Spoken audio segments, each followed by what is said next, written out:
What's up, everyone? How's everyone doing? Happy Pride Month. Has everybody had fun at IGN Live? So, we have something special for you guys. You guys are special because this is the very last and final panel of IGN Live 2026. I know. Don't be too sad, though, because we got some really cool stuff in store. So, we have some amazing guests, an amazing panel coming up. But before we do, I have some notes here. So today's panel is actually presented by the movie Leviticus from Neon. So we're going to show you the trailer from that movie. I don't know, has anybody seen the trailer for this movie yet? It's really cool. So we're going to show it again.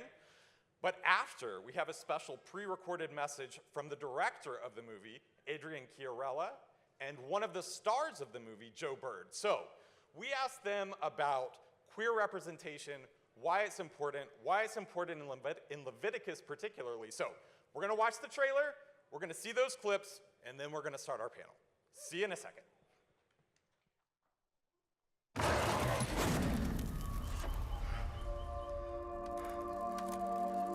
You like it here? What do you like about this place? My mom wanted to live here. Stuck in this shithole.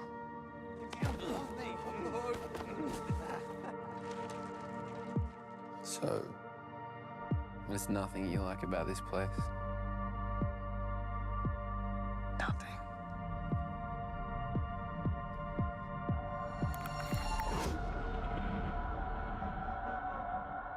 Indecency. Lust. Desire. It has to go now. Look at the light.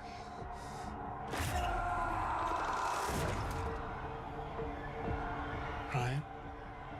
You okay? You see anything that looks like me? Don't go near it.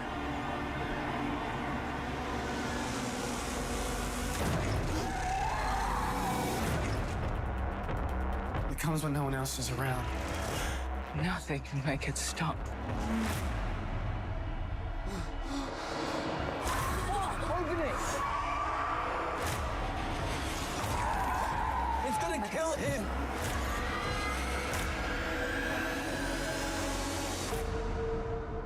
And this is what they wanted. They wanted us to be scared.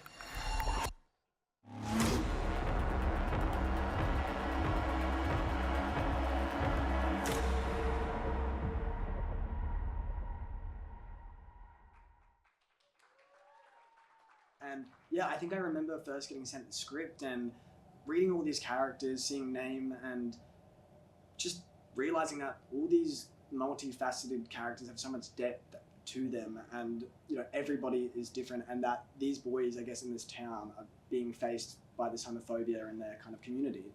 So I think it's very important that this film is out there, because I think it just shows one perspective of certain people in a situation that isn't great, and it just shows the harsh realities that homophobia can have on people. And we're not trying to speak on behalf of everyone, but we're just trying to show a perspective on something. And I think that Leviticus has a great spot in the horror genre, because I think it has a really broad message that I hope people will take in. I wrote this film and was inspired to make it because I noticed a real shift in the culture around LGBTQ rights over the last probably decade or so.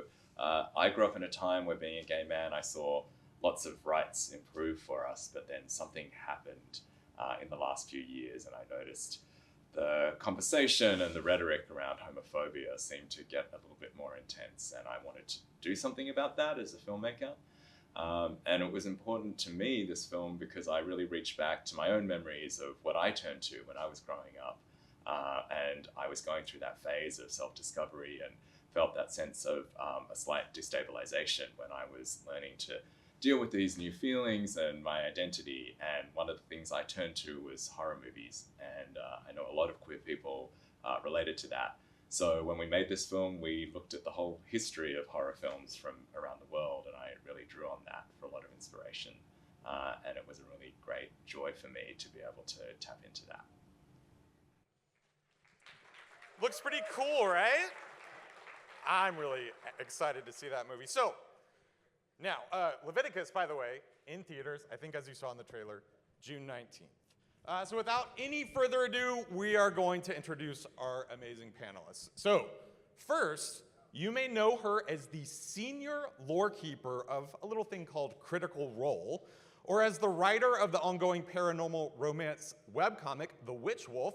Please give a huge welcome to Dani Carr.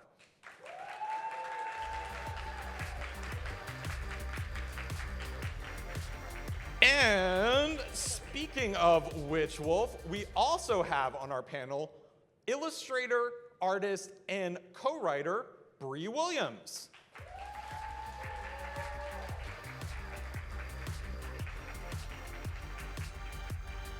And finally, okay, I got a laundry list of really cool stuff here. You may know him from his work in many, many popular games, like little titles called Valorant, Final Fantasy, Pragmata, Lego Star Wars The Skywalker Saga, where he played this character named Luke Skywalker, okay, along with tons of other credits. Please welcome David Menkin.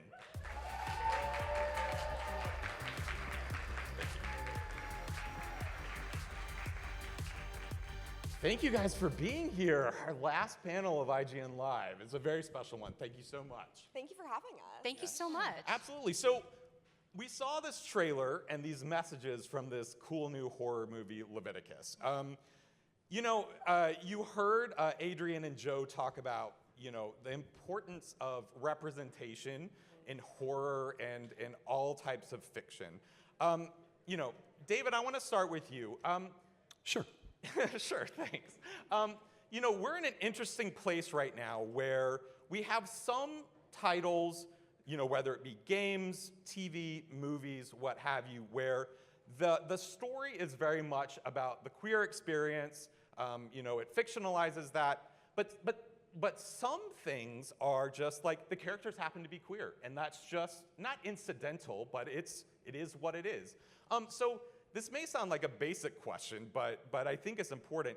Does queer representation still matter, and do you think it's evolved, maybe in the past 10 to 20 years? Yeah, I think that it evolved, and then in the last few years, it's gone backwards. But that's just me. I think that we need representation. We need to make sure that we have doors open for authentic representation for characters.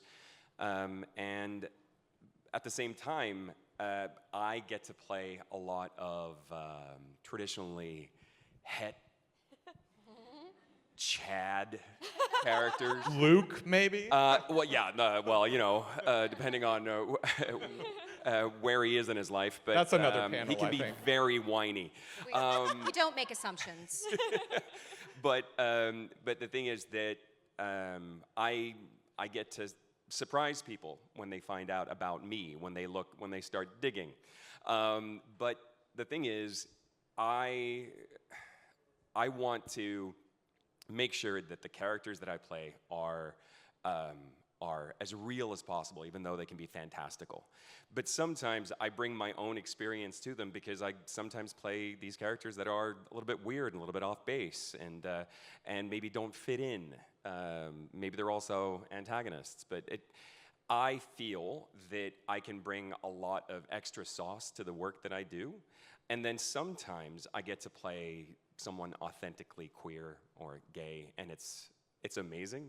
Yeah. But for the most part, I feel that I think we're past the point where oh, you okay there? Yeah, we're good. We're good. All good. Okay, excellent. OSHA. We are at a point where we are allowing queer characters into entertainment where they're not necessarily there to be punished just for existing, which is a very nice thing. Sometimes it still pops up though, and every so often it's up to people like me to remind writers, remind narrative teams. Actually, have you looked at who this person is, and are you writing them queer just to make sure that we should either feel sorry for them or that we should know that they are othered?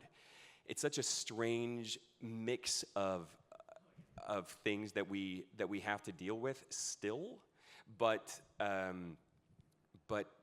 I want to make sure that queer people get to play queer roles, that we're not doing that thing of letting straight people play it to be brave, because it still happens. Yeah. And at the same time, I also want to make sure that we are seen to be just normal people, sometimes, who are also a bit saucy sometimes. Yeah. Well, you said you wanted to add the extra sauce. So look, David, as you mentioned, you've played some, notable characters and some notable, titles and franchises. Dani and Bree, I want to talk to you about creating characters. So you all are very much involved in the webcomic space. Yes. So Dani, I'll start with you. Tell me a little bit about that creative process. I imagine there's a lot of you in the process, or in the sauce, as David said. But you're creating these fantastical characters in these fantastical worlds. So tell me a little bit about the opportunity that creates in this space. Well, there is no way to create characters, in my mind, without considering how they interact with the world. There is no way to create someone in an entirely new world, especially, without considering who they are on the inside, how they view the world, what their perspective is, and queerness is involved in that. There is, for the webcomic The Witch Wolf, we have our cast is almost entirely queer, and even though it is a male and female romance, at the center of it, both of the characters are bi and pan, and so it was necessary for us to ensure that they felt real and realized, that you felt like you could see this woman and this man and their sister and his best friend on the street, that you could meet them anywhere, and their queerness is intrinsic to them. Like we were saying earlier about how representation in so many ways has been allowed to become an intrinsic part of a character, where they're not defined for wanting to feel othered, or wanting us to feel bad for them or something like that. And so when creating a character, you do want to ensure that they just feel real. And so for us, it was impossible for us to look at something that we were able to put our own voices in and not go, well, obviously we want to make this a queer narrative. We want to make sure that it reflects what we know. I'm a big fan of write what you know, in terms of what interests you and what you can take your own perspective from. And so in order to do that, I kind of have to write queer characters in a lot of ways because I have lived my life as a bisexual woman. And so, but then there are also other characters that are trans, and while that's not my experience, my wife is non-binary, and we have beloved friends who are trans. And so we make sure to fill a world with as much diversity and as much real life as we can, because that's what we see every day.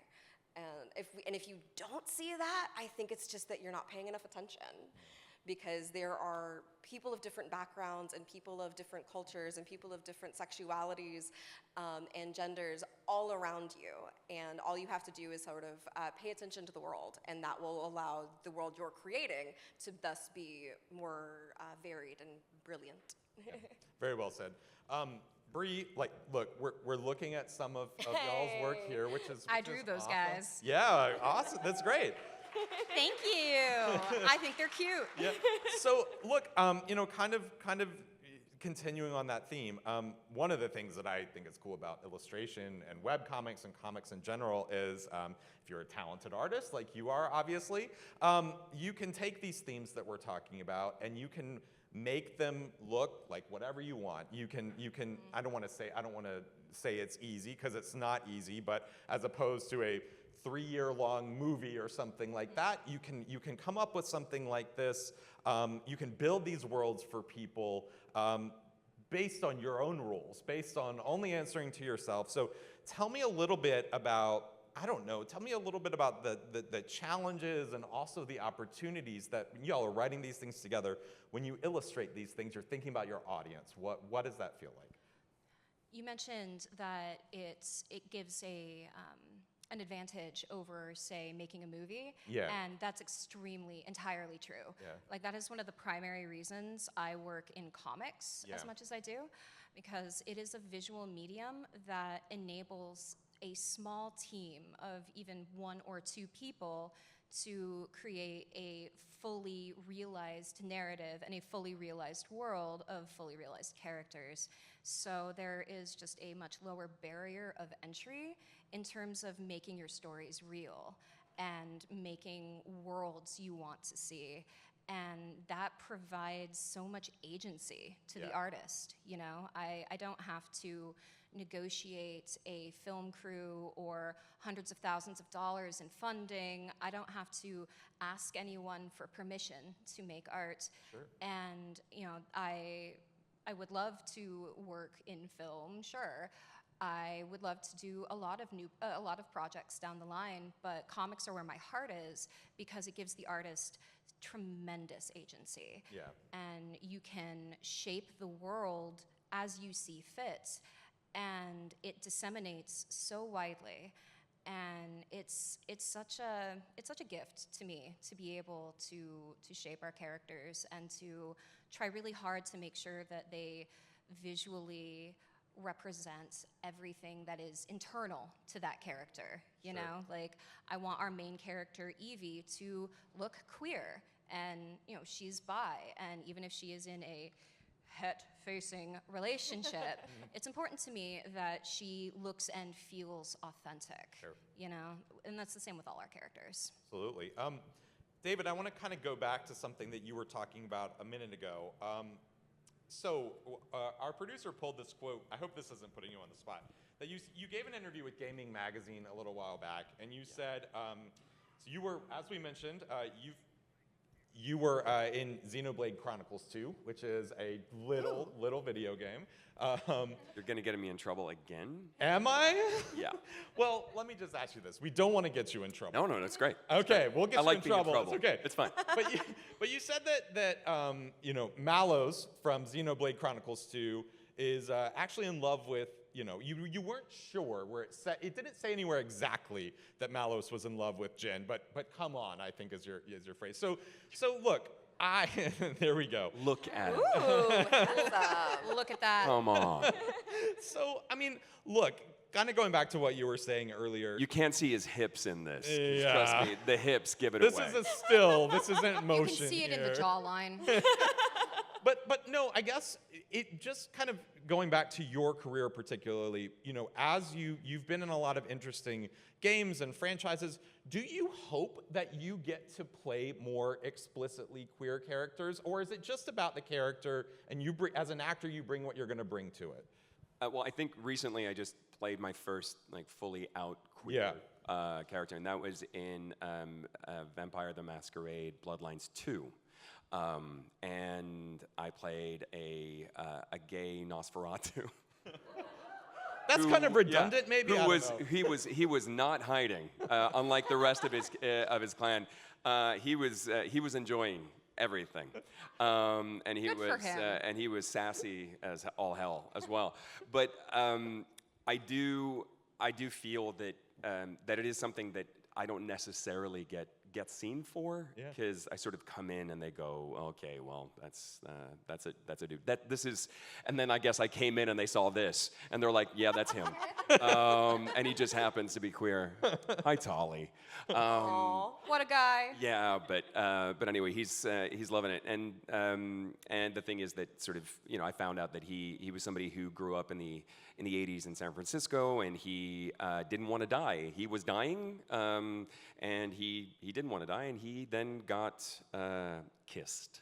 Yeah. But yes, I think that we all, as actors mostly, we find ourselves trying to find facets of ourselves. We want to play versions of ourselves, and my queerness is one of those aspects. So why not? But the thing is, to like not get me fully into trouble when it came to Malos, I said I know that Malos is not queer through the lore, and it's a Japanese company, and I don't want to get them angry at me. Yeah. But I really pissed off some people on the internet because they were like, "How dare you? Like he is our Chad." And I was like, well, it's always nice to make people feel uncomfortable. Yeah. So if I can do more of that, then why the hell not? Yeah. Why are we even here if we can't do that? Dani and Bree, like just shifting a little bit. We have been so happy to have you both here as part of our Artist Alley at IGN Live. Thank you so much for having us. So I want to ask you two both about being able to be here, and I know you guys do lots of cons and things like that, being able to put your art directly in front of fans who aren't, who have maybe read it before, but you're interacting, you're seeing them directly, and maybe people who haven't heard about Witch Wolf before see y'all. So Dani, I'll start with you. As a creator in this space, how important is it for you to be able to have those moments where you interact directly with your fans? I would say it's probably one of my absolute favorite parts.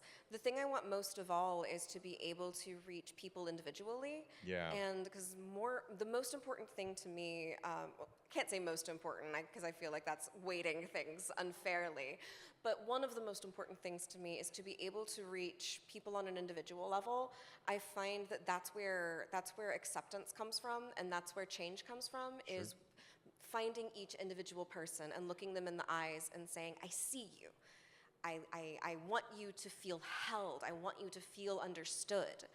And if we can do that with our art and then be able to look someone in the eyes and then be able to shake their hand or hand them and give them stickers or give them that are a silly dragon blowing the pride flag or something like that, and blowing it in fire, in fire. Specifically. Yes. Yeah.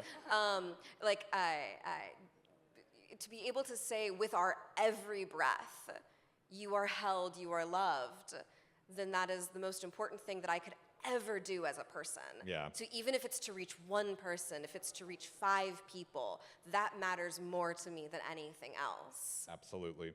I want to shift to the future a little bit. We've talked a lot about the work that you all have done.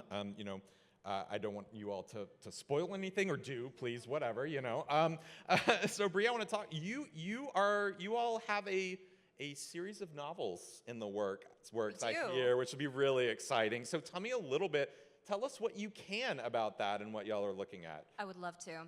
Dani and I are working on the development of a series of romance novels called the Memento Mori Supper Club. Yes. And it is romance for goth chicks and chick adjacent. Yes. We take all comers. Alt femmes. Alt femmes. Like if it moves your spirit, then please come. Yes.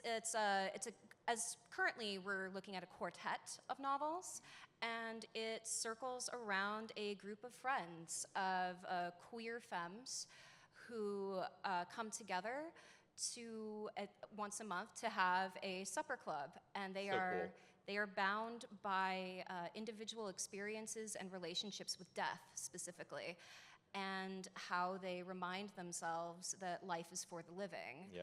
And it's about them falling in love and going on adventures and going to therapy Yes. and Of course. discovering the magic of SSRIs. And Amazing. we're very excited about it.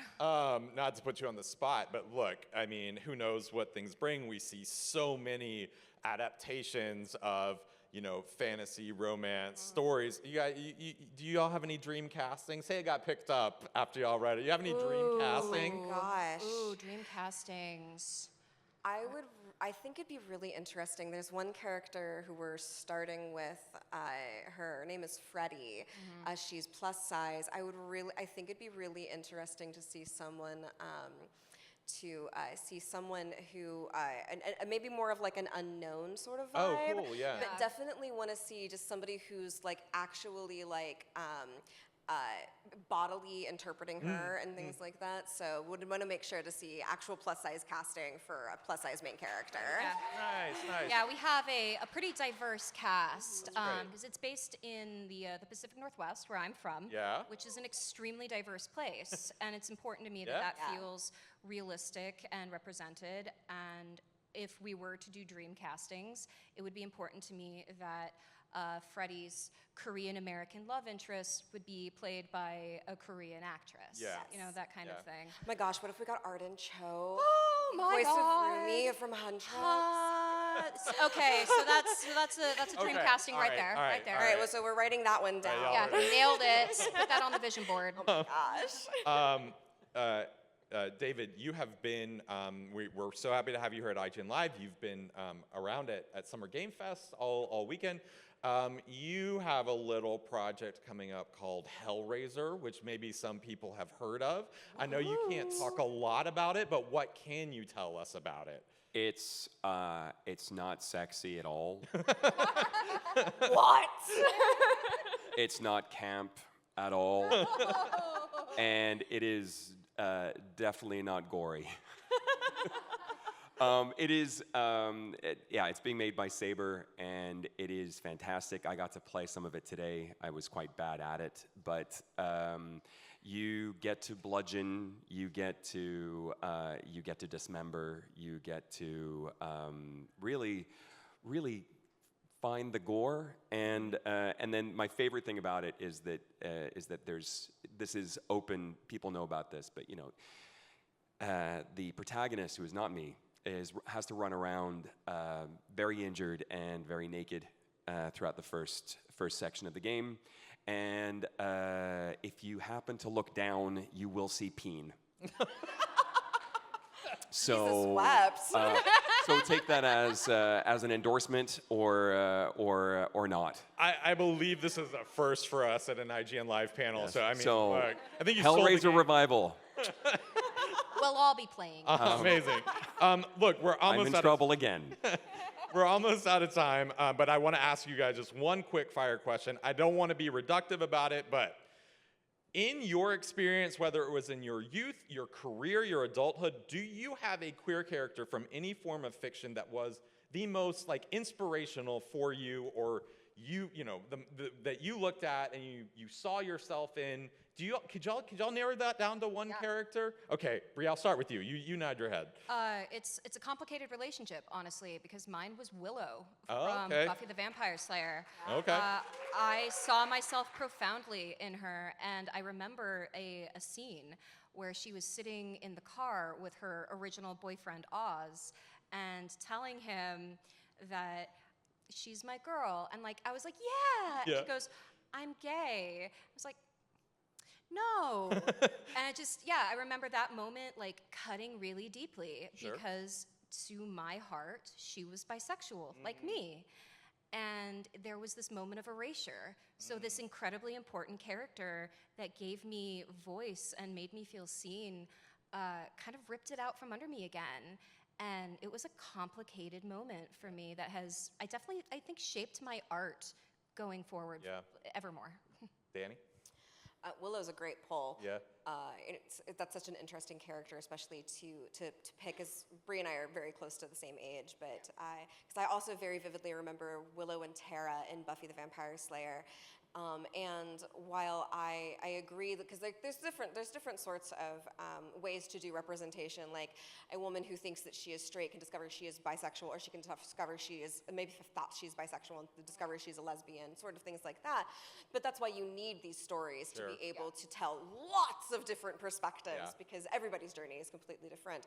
But I do vividly remember watching Willow and watching Tara, and then seeing that moment where they're ripped apart. And I think everybody who's watched Buffy the Vampire Slayer knows the moment I'm talking about. And it just breaking something inside of me to see this couple that had been so happy, and suddenly they weren't anymore. And suddenly they were gone from each other. And I really feel like there was part of me that was just heartbroken at that. And it honestly kept me from experiencing even more queer media, because at that point I was like, well, this must just be what happens to us. And I wasn't out to myself at the time, but I knew. I was 12, and I knew. You always know. And I was just like, oh, well, I can't watch But I'm a Cheerleader, because what if that happens to Clea Duvall and Natasha Lyonne? And I only just watched that movie this year for the very first time. And it's this foundational brick for so many queer people, especially queer women like myself. And to have had these like really beautiful moments of wonderful queer representation when I was younger, but in smaller ways, but then to still have it be tinged or tainted in some way that it kept me from it continuing to explore until I was much older. Yeah. And so there's such a weight that comes with it in a lot of ways. So 2 for Willow. Very quickly, David, please don't say Willow. I mean, Willow's awesome, but... I mean, she is foundational. I mean, I technically said Tara. This is going to age me, but David Bowie in Labyrinth. Okay, oh, there yes. you go. Oh, yes. There you go. He made something in me, Dance Magic Dance. Yeah. And then E.T. Please That's don't all the time we extrapolate. have. No, it actually is. We're going to leave it with that. I think we have something to show where you can follow all of our guests on social. I think we can put that up. Maybe not. I don't know. Thank you. There you go. There you go. Thank you all so much for joining us. Thank you all for coming to IGN Live. Thank you so much, guys. Y'all are the best. So much. Have a great rest of your day. Thank y'all.